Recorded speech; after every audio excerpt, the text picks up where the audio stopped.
एक कहानी है उस वक्त की जब भारत में शासन कर रहे थे चाणक्य शिष्य चंद्रगुप्त मौर्य। महाराजा चंद्रगुप्त का दरबार लगा हुआ था। सभी सभासद अपनी अपनी जगह पर विराजमान थे।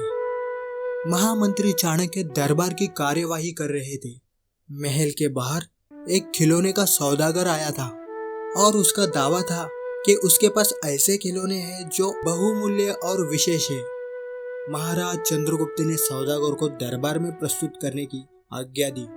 सौदागर आया और प्रणाम करने के बाद अपनी पिटारी में से 3 पुतले निकालकर महाराज के सामने रख दिए और कहा कि अन्नदाता, ये तीनों पुतले अपने आप में ही बहुत विशेष है। देखने में भले एक जैसे लगते हैं मगर वास्तव में बहुत निराले हैं। पहले पुतले का मूल्य 1 लाख मुद्राएं बताया गया और दूसरे पुतले का मूल्य 1000 मुद्राएं बताया गया और तीसरे पुतले का मूल्य केवल 1 मुद्रा बताई गई। दरबार के सारे आश्चर्य में पड़ गए।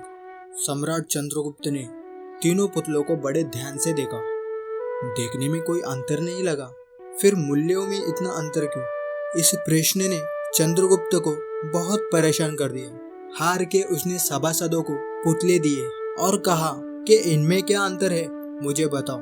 सभासदों ने तीनों पुतलों को घुमा फिरा कर सब तरफ से देखा मगर किसी को भी इस गुत्थी को सुलझाने का जवाब नहीं मिला। चंद्रगुप्त ने देखा कि सभी चुप है तो उसने वही प्रश्न गुरु महामंत्री चाणक्य से पूछा। आचार्य चाणक्य ने पुतलों को बहुत ध्यान से देखा और दरबार को 3 तिनके लाने की आज्ञा दी। तिनके लाने पर चाणक्य ने पहले पुतले के कान में तिनका डाला। सबने देखा कि तिनका सीधा पेट में चला गया। थोड़ी देर बाद होठ हिले और फिर बंद हो गए। अब चाणक्य ने अगला तिनका दूसरे पुतले के कान में डाला। इस बार सबने देखा कि तिनका दूसरे कान से बाहर आ गया। पुतला ज्यों का त्यों रहा। ये देखकर सभी की उत्सुकता बढ़ती जा रही थी। आगे क्या होगा?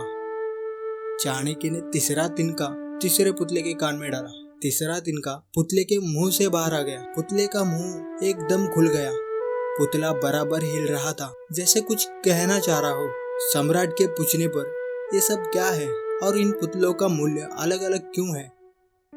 आचार्य ने उत्तर दिया, राजन, चरित्रवान सदा सुनी सुनाई बातों को अपने तक ही रखते हैं और उनकी पुष्टि करने के बाद ही अपना मुंह खोलते हैं। यही उनकी महानता है। पहले पुतले से हमें यही ज्ञान मिलता है महाराज, और यही कारण है कि इस पुतले का मूल्य 1 लाख मुद्राएं बताया गया। कुछ लोग सदा अपने आप में ही मग्न रहते हैं, हर बात को अनसुना कर देते हैं। उन्हें अपनी वाह वाह की कोई इच्छा नहीं होती। ऐसे लोग कभी किसी को हानि नहीं पहुंचाते। दूसरे पुतले से हमें यही ज्ञान मिलता है और यही कारण है कि इस पुतले का मूल्य केवल 1000 मुद्रा बताई गई। दूसरे पुतले के बारे में बताते हुए चाणक्य ने कहा, कुछ लोग कान के कच्चे और पेट के हल्के होते हैं। कोई भी बात सुनी नहीं कि सारी दुनिया में शोर मचा दिया। इन्हें झूठ सच का कोई ज्ञान नहीं होता, बस मुंह खोलने से मतलब है। यही कारण है कि इस पुतले का मूल्य केवल 1 मुद्रा है।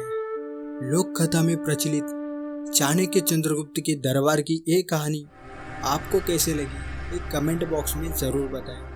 वीडियो देखने के लिए धन्यवाद।